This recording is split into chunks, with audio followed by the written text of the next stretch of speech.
Hi guys, and thank you for tuning in. In this video I will show you around my DIY camper conversion. It's the result of 700 man-hours of work over a 6-month period. I did pretty much everything myself and by myself. So we'll start with the exterior. The van is Ford Transit all-wheel drive. This one has the EcoBoost twin-turbo V6 engine, which produces 310 horsepower and 400 pounds of torque, so plenty of power to move this van. And fully loaded, ready to travel. It weighs in at about 8,000 pounds.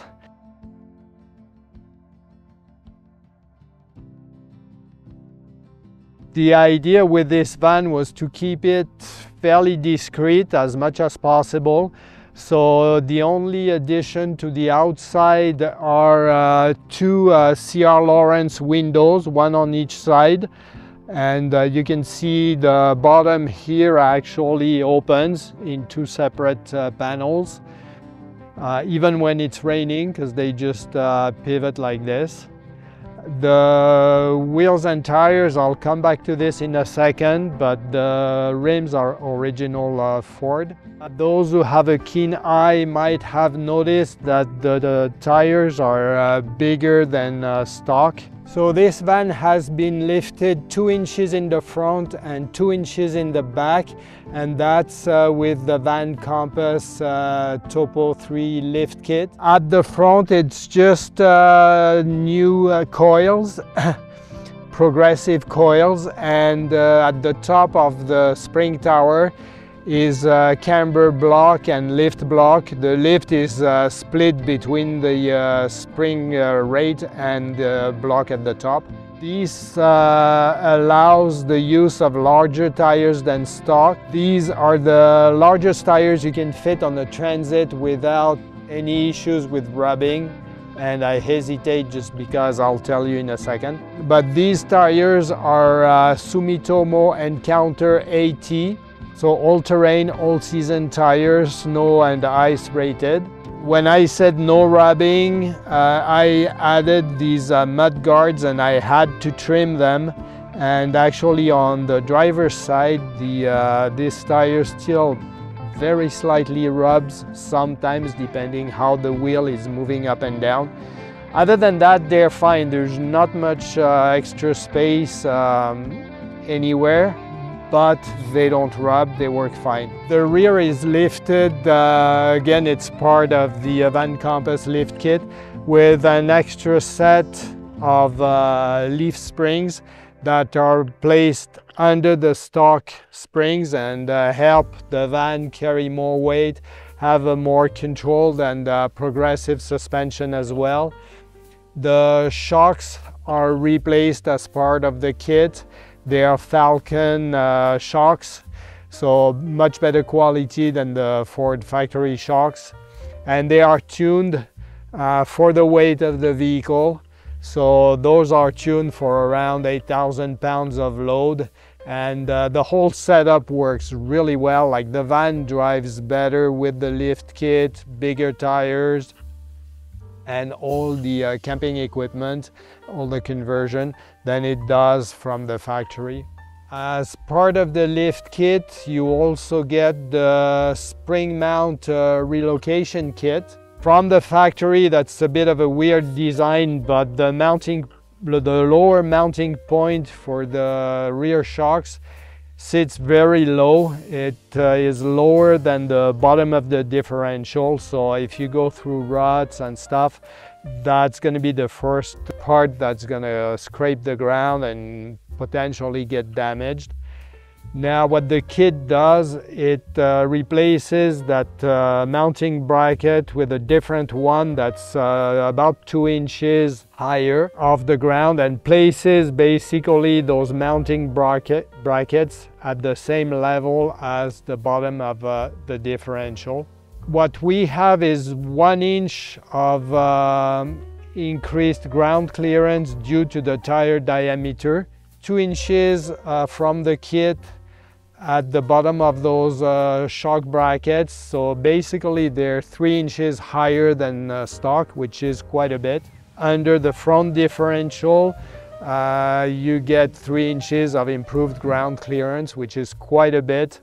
Mostly on the Transit that runs fairly low stock, and the all-wheel drive has the same clearance as the two-wheel drive. You don't get any improvements with that. So anyways, quite happy with the whole setup. This was not installed by myself. It's just too much of a job for me. I had it done by a professional shop. Now the rear of the van, tech van from British Columbia, Canada, supplied this aluminum tire carrier and ladder.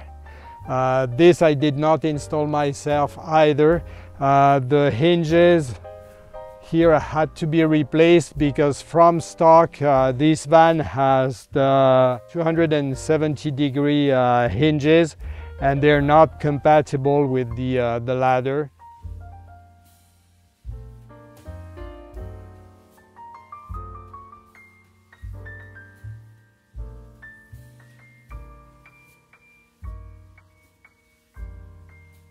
So now with the tire carrier, this is as wide as the door will open on this side. The other one still goes all around.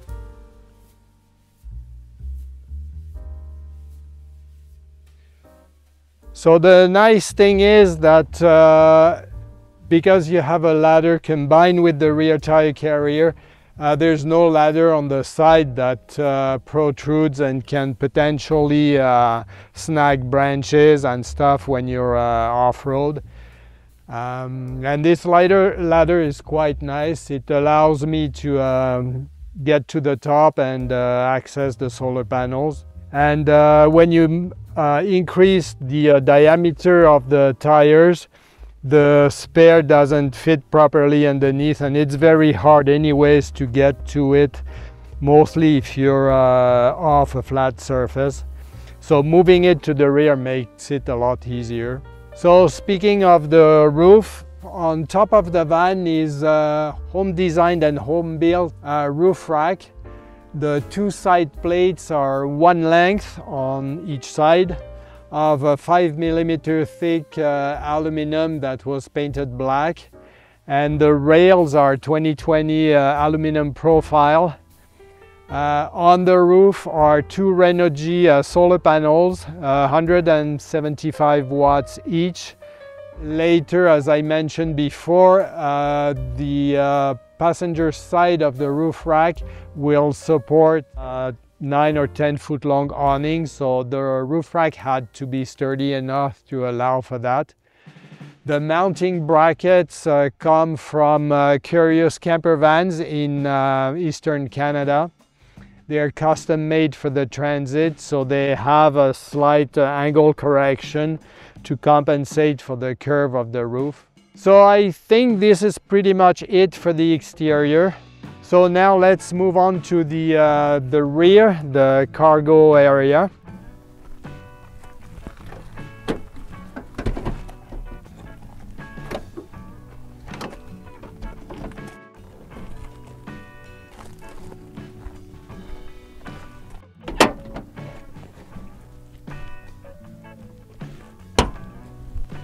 On the left side I have the electrical system, and on the right side is the water tank and plumbing. I wanted this to be on the same side as the sink and the kitchen galley so that no plumbing would cross the van.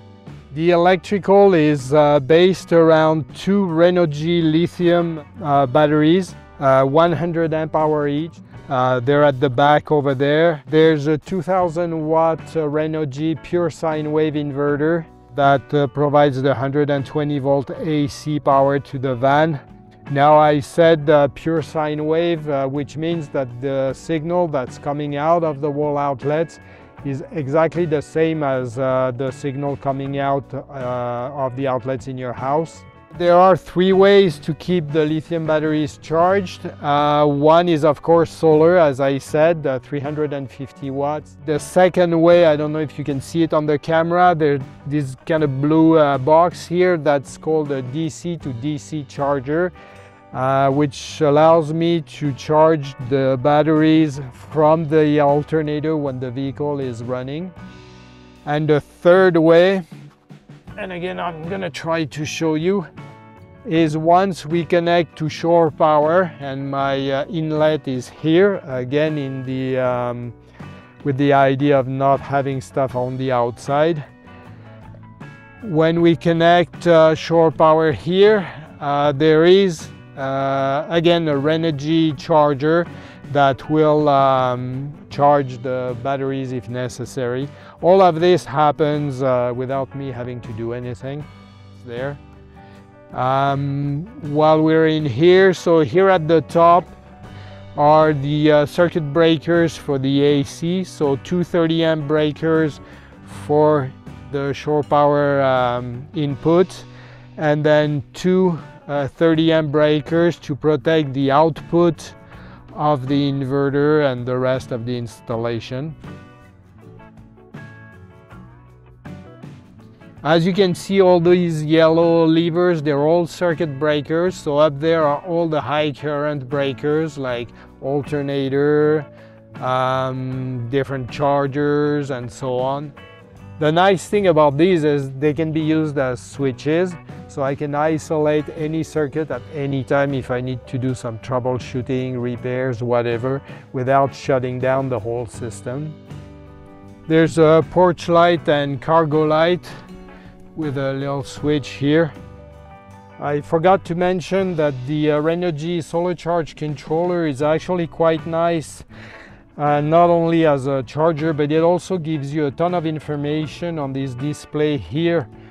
And on the side here, tucked away, is it's an optional Bluetooth transmitter for the MPPT solar charge controller. So all the information that the solar charge controller makes available on this display here is now transmitted via Bluetooth to my cell phone. And I can see on the cell phone screen the state of the whole system.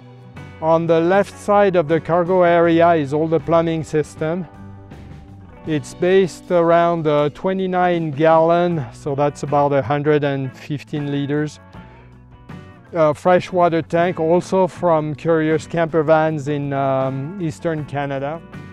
Here on the side is a fitting on which I can screw a shower wand for an external shower. It has its own control valve, so on off, but also water pressure if you want. Now the water pump, most people have it on a switch, so they turn it on like before they're gonna cook or do dishes, turn it off when they're done. The problem with that is if you forget and there is a leak and you leave your vehicle for 2, 3, 4 hours, regularly the pump will come on and compensate for that loss of pressure due to the leak. And basically your pump will regularly pump water into the leak and you'll come back to a flood. So what I do, and I haven't seen anybody else do it, but I'm surprised, I just have a push switch here, momentary push switch, that triggers a timer. It is set at 10 minutes, but you can set it to whatever you want. So for 10 minutes, the water pump has power and can function. After 10 minutes, the power is automatically disconnected. I don't have to think about it. And I know that my pump is off after those 10 minutes. If I need longer, I can activate it a second time. So there is a switch here for when we're using the outdoor shower. There is another one above the kitchen galley, which I'll show you later, for the sink. And here we have a 12-volt cigarette lighter outlet and AC outlets. Now the reason for having these two here is because I only have cold water, but the system is designed so that if later I or maybe a new owner wants to have a water heater, there is the option to do so. Like the plumbing is easy to modify, and electrically there is both AC and DC, so whatever option the person chooses to heat water, there is power coming in. And this paint here is mildew proof and so on, so if water drops on it, no big deal, I can just wipe it off. I guess at this point I will touch on the bed. As you can see, we can sleep what people call east-west, so crosswise. I went as far as I could, and you'll see inside towards the outer skin of the van without touching it. There are actually some ribs, but it's 188 centimeters long across, 140 centimeters for Europeans. It's designed around an IKEA parts. So there are two rails bolted to the sides. On these rails are three telescopic cross beams, which are made of some steel alloy. And the good thing is all of this can easily be removed. So the whole bed can come out if necessary. So this is it, I believe, for the exterior. Let's go on the inside.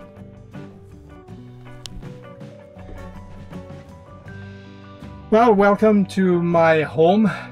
So this being the mid-roof transit, the height is not for everybody. I mean, it works well for me. We just spent the weekend on our first camping trip, so we lived in the van for 3 days almost. No issues, we can cook, we can do anything. You will notice that both seats swivel, which is quite nice because it gives us a lot of space here at the front. I talked about the ceiling fan earlier, so let's finish with that. It's a single speed, but it can pull out or pull in fresh air. And it's got a rain sensor, so it will close by itself if it starts raining.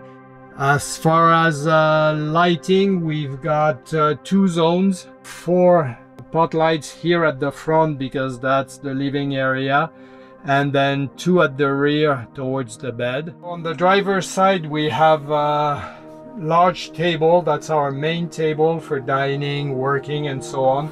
It's on a lagoon mount, so it can swivel around, be adjusted in height, and it's the same material as the countertop, which I will show you in a second. I bought a long countertop, longer than I needed, so I could have 2 offcuts to make tables. So this is one of them. And the second table goes on this table mount here. Same thing, it's a lagoon type table, so it can swivel around. It's slightly smaller than the other one. The nice thing is it can be brought up to the countertop level, but as you can see with the 2 swivel seats, we've got quite a bit of space. Now there is a third seat here, and this third seat offers quite a bit of storage.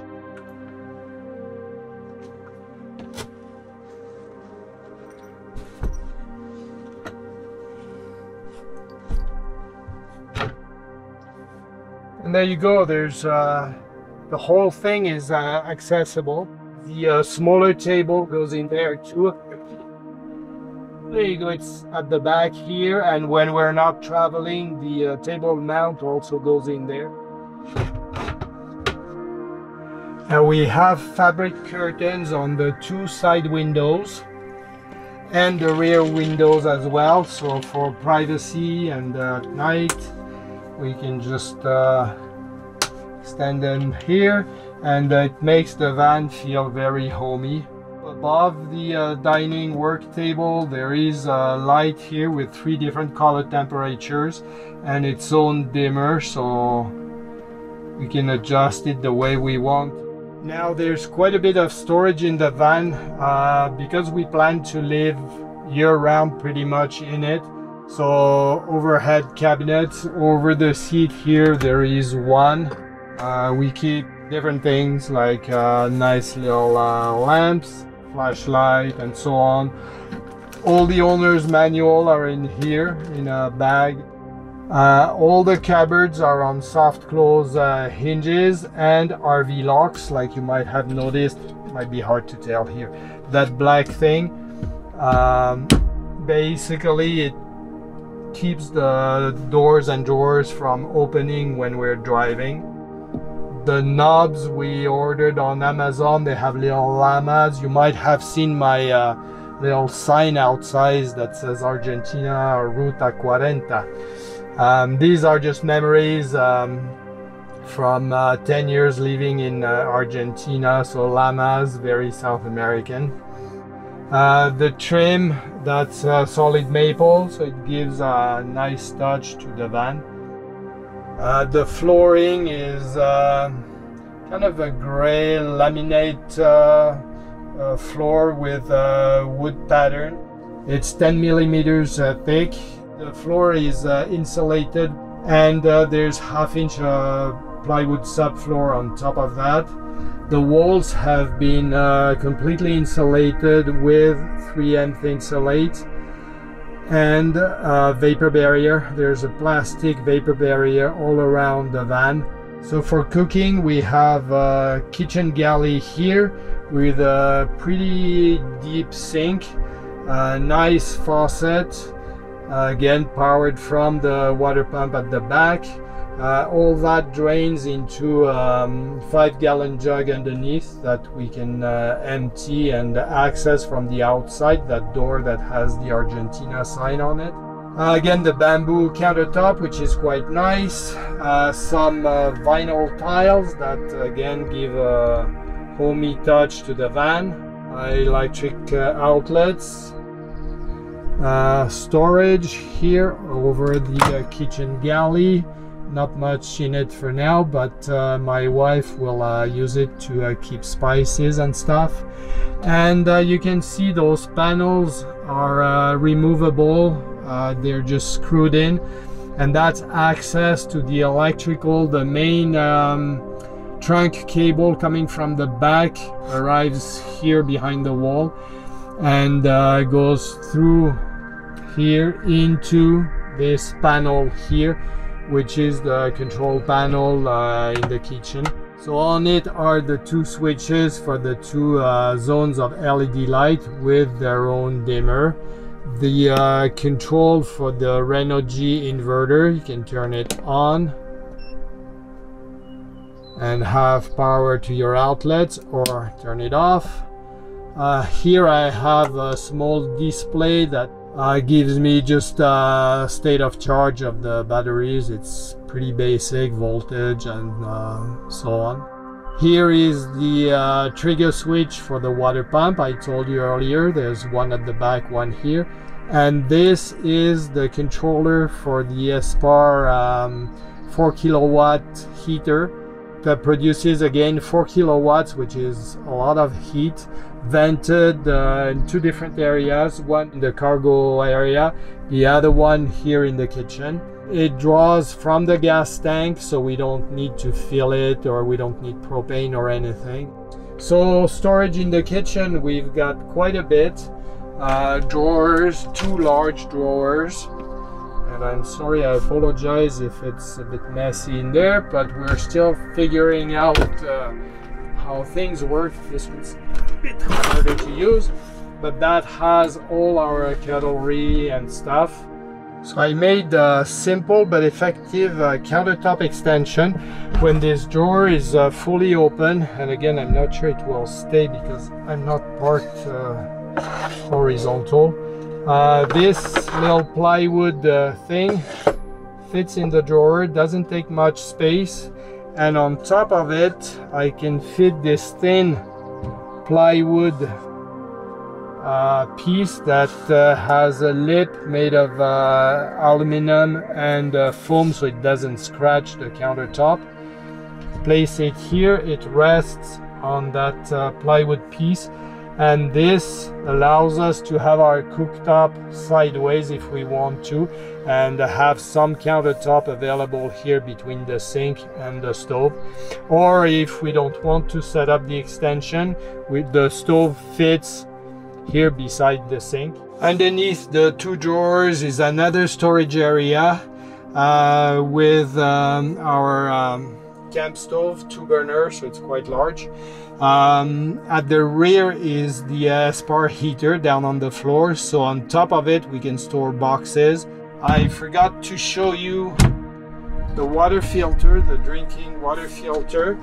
That's installed underneath the sink, so I don't know, it's dark back there if you can see it. But there you go, it's that cylinder at the rear. So here is the removable cabinet I told you about. It's bolted on the sides here and easily removable, and that's quite a bit of storage. Again, it's not full, some boxes are at home.